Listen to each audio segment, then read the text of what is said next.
Chaque semaine, Microfiction vous ouvre le sas du monde fabuleux de la science-fiction au cinéma. Microfiction, c'est seulement sur Cinéma Radio.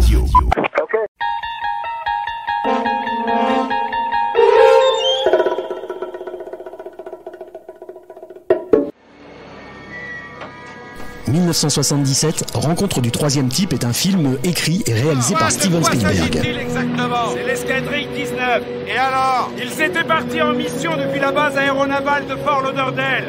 Ils faisaient des approches sur une vieille carcasse. L'aéronavale s'en sert encore de ces coucous? Vous rigolez? Ces appareils ont été portés manquants en 1945. 1977, au Mexique, un scientifique français découvre 2 avions de guerre en plein désert. D'autres faits étranges se produisent sur la surface de la planète. Il nous a évité de justesse. Lacombe et son équipe se rendent en Inde pour étudier une série de 5 notes chantées par la foule. Ces sons, d'après les autochtones, proviendraient des cieux.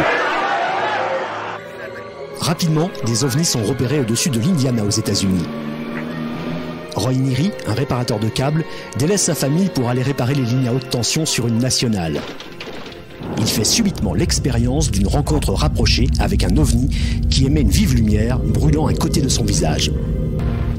En parallèle, l'armée américaine dévoile un plan d'évacuation de la région et prépare la construction d'une base scientifique destinée à accueillir les visiteurs. L'obsession de Neary vis-à-vis de la forme évoquant le lieu d'atterrissage extraterrestre pousse ce dernier à quitter sa famille. Il se rend donc sur place à la recherche de la vérité. Côté coulisses, pour le premier rôle, Steven Spielberg a approché tout d'abord Steve McQueen, Dustin Hoffman, Jack Nicholson, Gene Hackman, avant que ce ne soit Richard Dreyfuss. Anecdote encore, et je m'adresse aux mélomanes, pour le fameux petit morceau musical qui est utilisé pour communiquer avec le vaisseau extraterrestre, la partition du code musical, célébrissime, est si bémol, do, la bémol, mi bémol, et oui. Je veux m'assurer que je vois ça de mes yeux.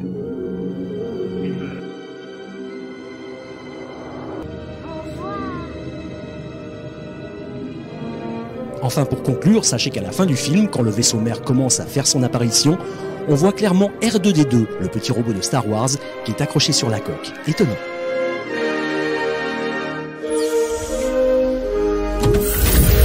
Retrouvez Microfiction en vidéo sur YouTube en rejoignant la chaîne Cinéma Radio.